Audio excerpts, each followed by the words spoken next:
Welcome to the next edition of these Abrasive Town videocast podcasts. I'm here with James Edwards.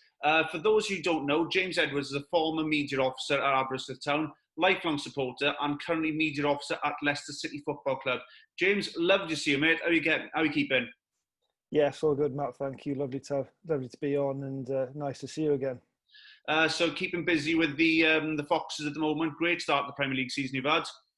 Yeah, 4 wins, 2 defeats so far, and obviously we've got a UEFA Europa League campaign as well this season. So so far fairly good, and an exciting season ahead, I hope.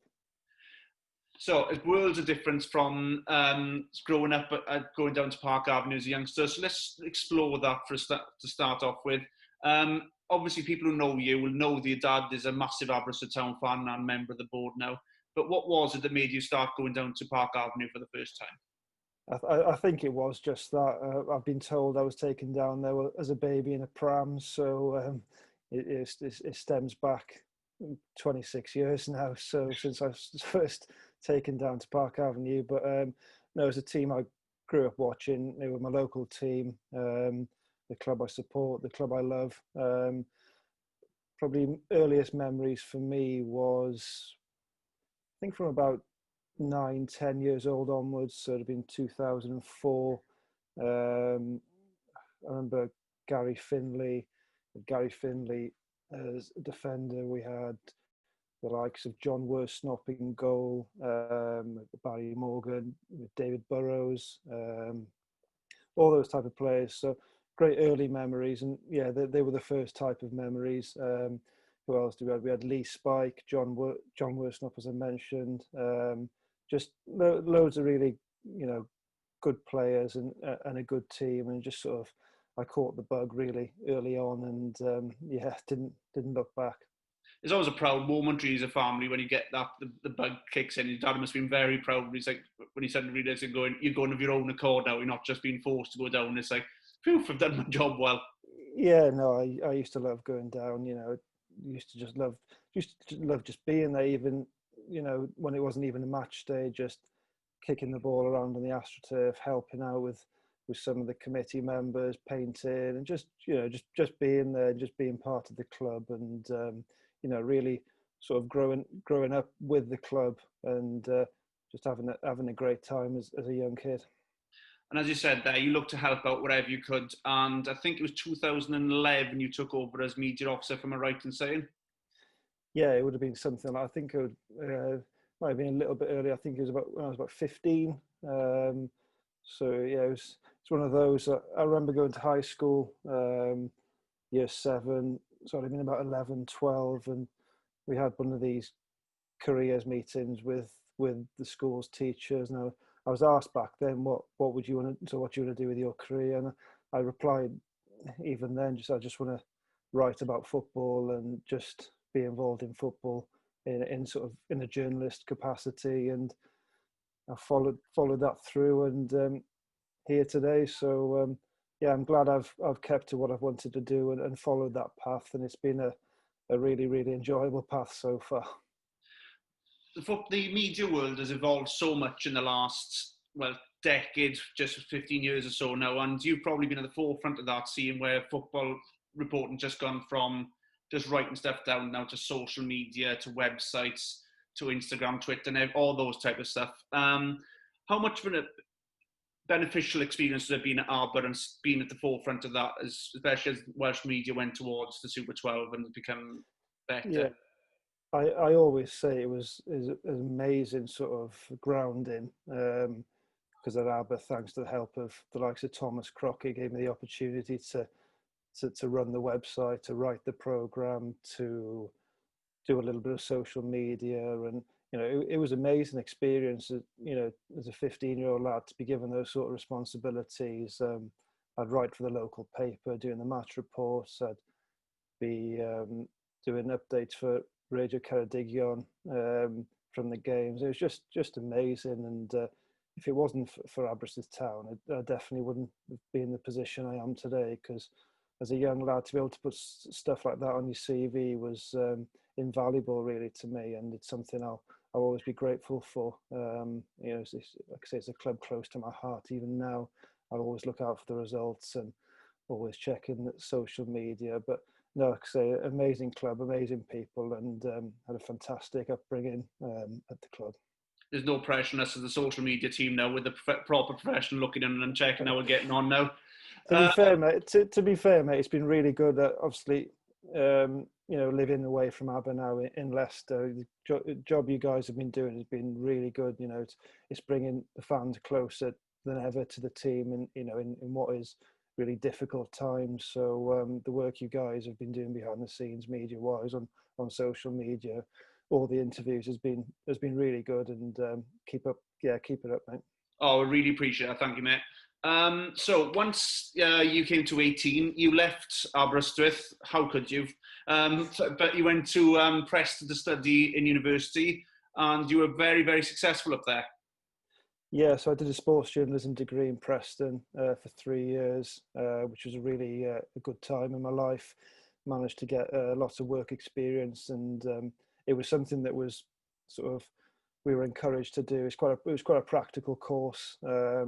It's not all lectures, it's one of those courses where you kind of learn on the job. You've got to go out there and get the experience yourself. So I contacted Fleetwood Town Football Club, who at the time had just been promoted from the conference into League Two. That was in my first year of university. So did voluntary work there for about half a season, continued that then into my second year of university, again voluntarily, and then I was lucky enough to be offered a paid position with the club as a media person while continuing with my studies. So full-time work and the third year of university was stressful, but I wouldn't change it for the world, because even at Fleetwood I had some amazing memories. Won the League Two playoff final at Wembley. They beat Burton Albion. That was a day I'll never forget. My first ever time I've been to Wembley, and just seeing the stadium, even though there was only about 10,000 people in the ground, it's one of those pinch yourself moments. And Fleetwood were great for me. Still speak to a few people who work there now, and it was a great club, and a club who are on the up. And was it whilst you were Fleetwood then you got your work experience then with Chelsea as well? Yeah, so I managed to get some work experience with Chelsea while I was at university. So I went down to London for 2 weeks.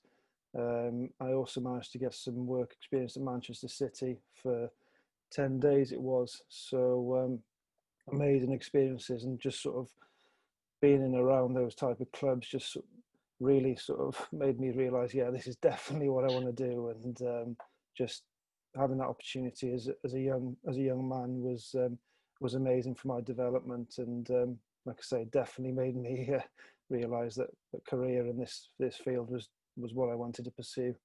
I can remember you coming back to Aber for a presentation evening one year, and I think it was the season we just missed out in the playoffs, and Ian Hughes, and you interviewed Hughesy on the stage that night. From there, you could see that you were so confident and comfortable working with Ian Hughes. Is a good relationship with a manager the best way about getting some good results out of an interview? Yeah, most definitely. Ian was really helpful manager. He appreciated that I was young, I was learning, but he was brilliant with me, always available on the phone whenever I rang him for his programme notes or anything like that. Ian was great. Alan Morgan, he was really good as well. He helped me out a fair bit when I was at university, which he didn't have to do. Met him a couple of times. He helped me out with a few assignments, did a couple of interviews with him in Liverpool. That was when he wasn't ABBA manager. So, like I say, he didn't have to do that. So Alan was really good. Definitely important to have a positive working relationship with managers if possible, because you rely on them. You rely on them a lot, as you do the players. But positive relations with everyone in the football club is definitely handy. And like I say, Ian was great, and Alan as well, another one who had some good memories working with. You left Fleetwood and went to Wigan after that. How was the experience different across Lancashire? Yeah, Wigan's another good club. Obviously, going through hard times at the moment. Past few months, what's been happening there has been a travesty, really. For a lot of good people have lost jobs, and still got friends at the club now. But it was a really good club to be at. Had some great nights working for Wigan. We beat Man City in the FA Cup.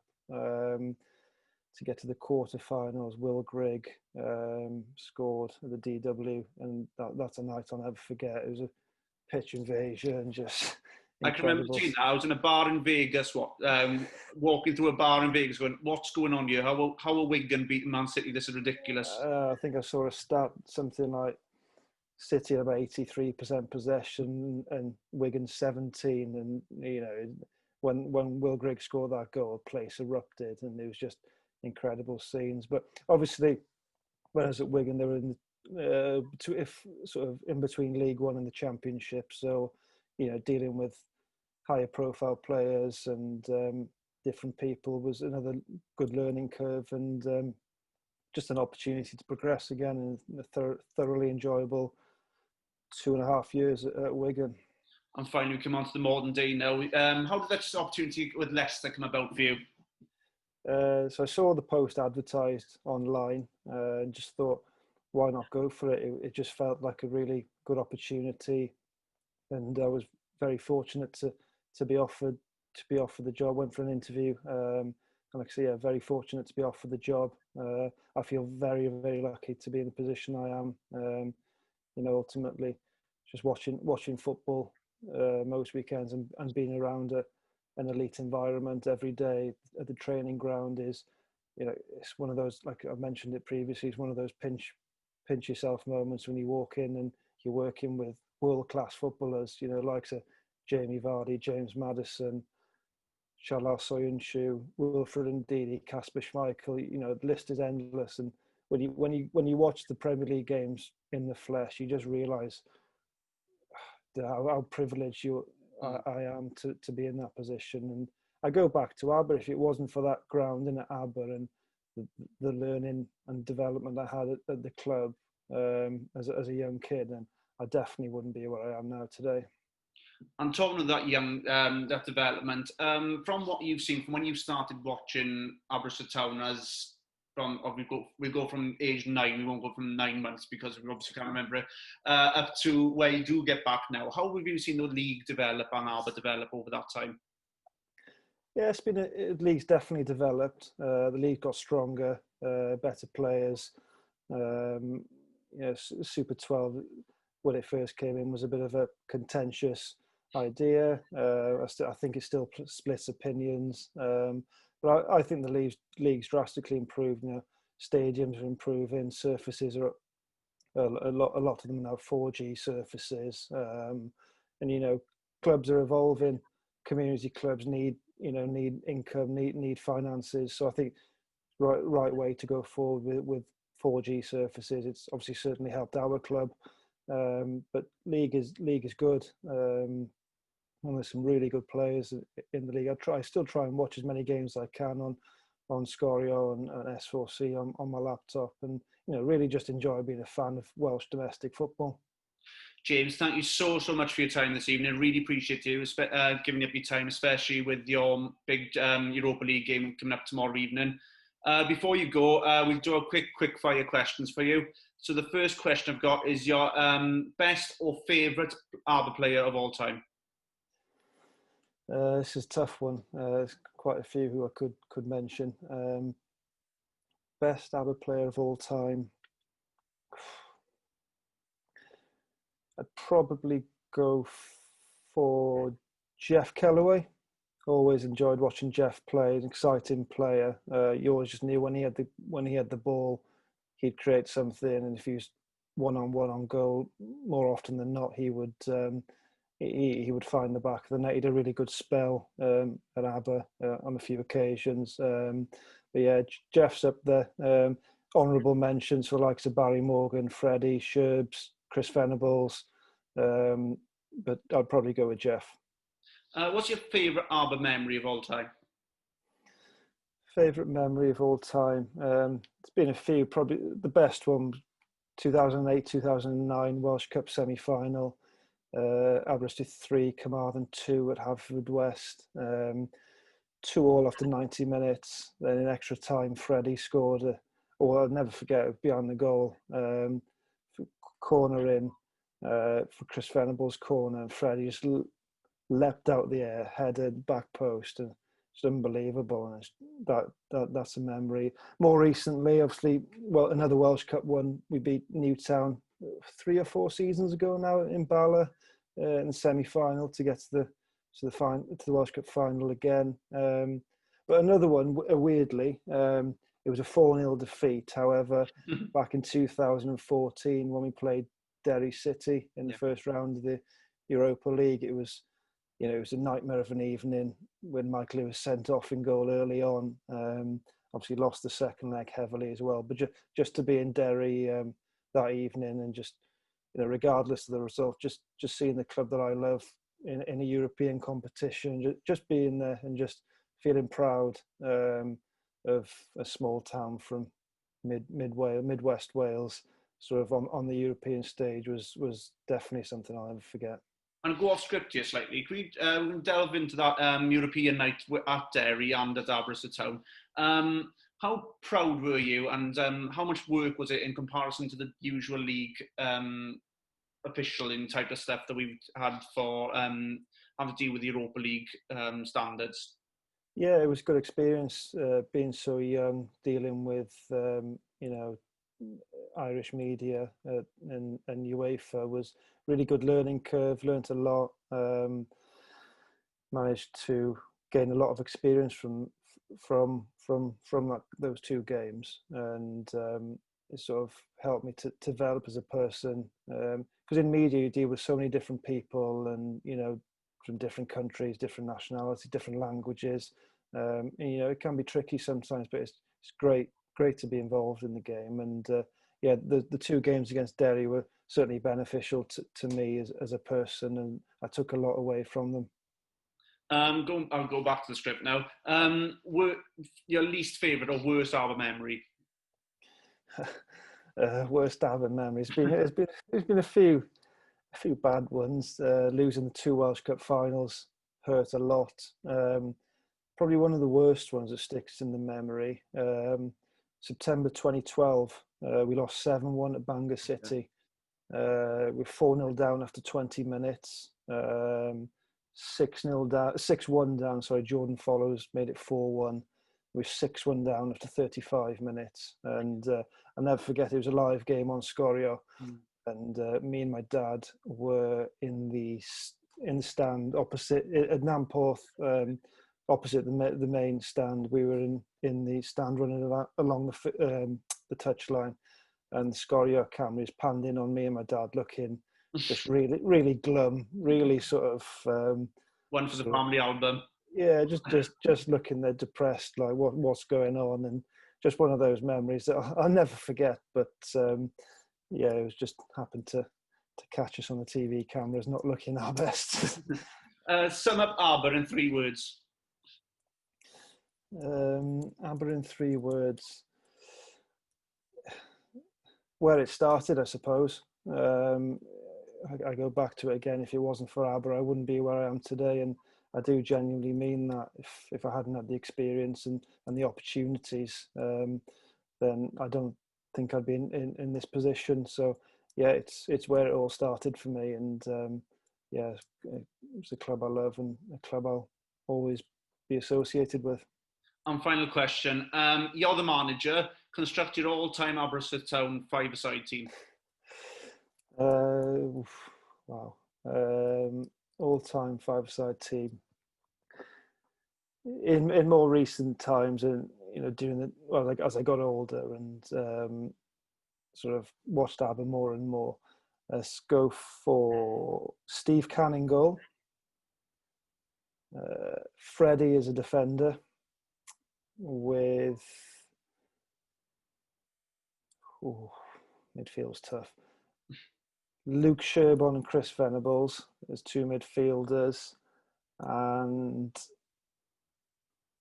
Yeah, I'd have to go with Jeff Calloway because I've said he's one of my favourite players. But however, growing up, obviously Glyndwr Hughes, Paddy was obviously a phenomenal striker, but probably a little bit too early for me to really appreciate how good he was. Obviously, Gav, of course, with his scoring record for the club. But again, just a touch too early for me to truly appreciate that how good they were. So yeah, Steve Can, Freddie, Sherbs, Fenners, and Jeff Calloway. So well, that side will do well when they're in their prime. Yeah, it wouldn't be too bad.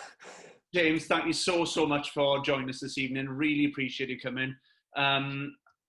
Again, if anybody wants to watch these videos, feel free to subscribe to our YouTube channel, follow us on social media. And James, all the best for tomorrow night and the rest of the season. And we hope to see you down Park Avenue very, very soon. Thank you, mate. Thanks for having me on. Take care. Cheers, mate. Bye.